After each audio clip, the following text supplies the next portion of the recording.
ત્રણ કોર્પોરેટરોએ cross voting કરી દીધું અને આખરે ભાજપના મેયર જાહેર કરી દેવામાં આવ્યા હરપ્રીત કૌરને। નમસ્કાર। દિલ્હી વિધાનસભાની ચૂંટણી પહેલાં અરવિંદ કેજરીવાલને એક મોટો ઝટકો લાગ્યો છે, કારણ કે ચંદીગઢમાં આજે મેયરની ચૂંટણી થઈ એમાં આમ આદમી પાર્ટીને ઝાટકો લાગ્યો છે અને ભાજપ આ બાજી જીતી ગયું છે અને ભાજપના મેયર બની ગયા છે। તો આના વિશે હું તમારી સાથે વાત કરીશ। મારું નામ રાજેશ શાહ છે અને તમે જોઈ રહ્યા છો ગુજરાતના સૌથી મોટા ડિજિટલ ન્યૂઝ પ્લેટફોર્મ ખબરછે.com।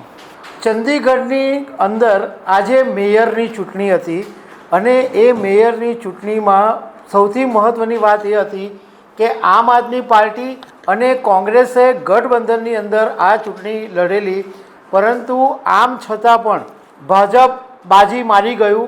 અને નવાઈની વાત એ પણ હતી કે આમ આદમી પાર્ટી અને કોંગ્રેસે બંને ભેગા થઈને એમના કોર્પોરેટરો ફૂટી નહીં જાય, ક્રોસ વોટિંગ નહીં કરી દે એના માટે એક રિસોર્ટની અંદર રાખવામાં આવેલા હતા, પરંતુ આમ છતાં પણ ત્રણ કોર્પોરેટરોએ ક્રોસ વોટિંગ કરી દીધું અને આખરે ભાજપના મેયર જાહેર કરી દેવામાં આવ્યા હરપ્રીત કૌરને।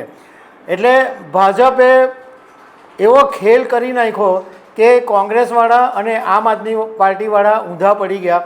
જોકે આમાં સૌથી વધારે મોટું નુકસાન તો અરવિંદ કેજરીવાલને જ ગયું, કારણ કે ભાજપને મેયર મળી ગયા અને બાકીના જે બે પદ છે એ કોંગ્રેસના હાથમાં ગયા। એટલે કોંગ્રેસને તો ફાયદો થયો, પરંતુ આમ આદમી પાર્ટીને બહુ મોટું નુકસાન થઈ ગયું। અને જ્યારે હવે દિલ્હી વિધાનસભાની ચૂંટણી સામે છે ત્યારે કેજરીવાલને આ એક મોટો ફટકો છે। હવે આ જે ચંદીગઢમાં મેયરની ચૂંટણી થઈ એમાં ટોટલ જે વોટ હતા એ 35 વોટ પ્લસ એક વોટ છે એ સાંસદનો કાઉન્ટ કરવામાં આવે, એટલે ટોટલ 36 વોટ છે અને એની અંદર 19 વોટ જેને મળે એ બહુમતી ગણાય અને એ પક્ષનો મેયર બને એવો એક નિયમ છે।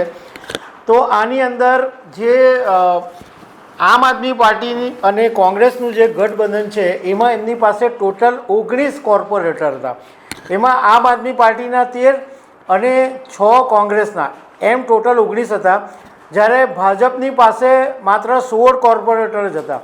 હવે ભાજપને પહેલેથી ખબર હતી કે જો મેયર પદ મેળવવું હોય તો બે રસ્તા હતા, એક ક્રોસ વોટિંગ કરાવવું પડે, કાં તો કોઈ બીજી પાર્ટીમાંથી પક્ષ પલટો કરીને આવી જાય તો જ બહુમતી મળે એવું હતું। આ વખતે જે પ્રણાલી રાખવામાં આવી હતી એમાં જે બી કોર્પોરેટર મતદાન કરે એને ગુપ્ત મતદાન રાખવામાં આવ્યું હતું, એટલે કોણે ક્રોસ વોટિંગ કર્યું એ ખબર પડે એવું નથી। અને એ ખબર પડવું એટલું બધું મુશ્કેલ છે, કારણ કે હમણાં જ્યારે ચંદીગઢની મેયરની ચૂંટણીમાં એક પ્રબળ ઊભી થયેલી ત્યારે આ વખતે આ ચૂંટણીમાં એ બાબતનું ધ્યાન રાખવામાં આવ્યું કે ક્રોસ વોટિંગ કોણ કરે છે, મતદાન કોણ કરે છે એ ગુપ્ત રાખવામાં આવ્યું।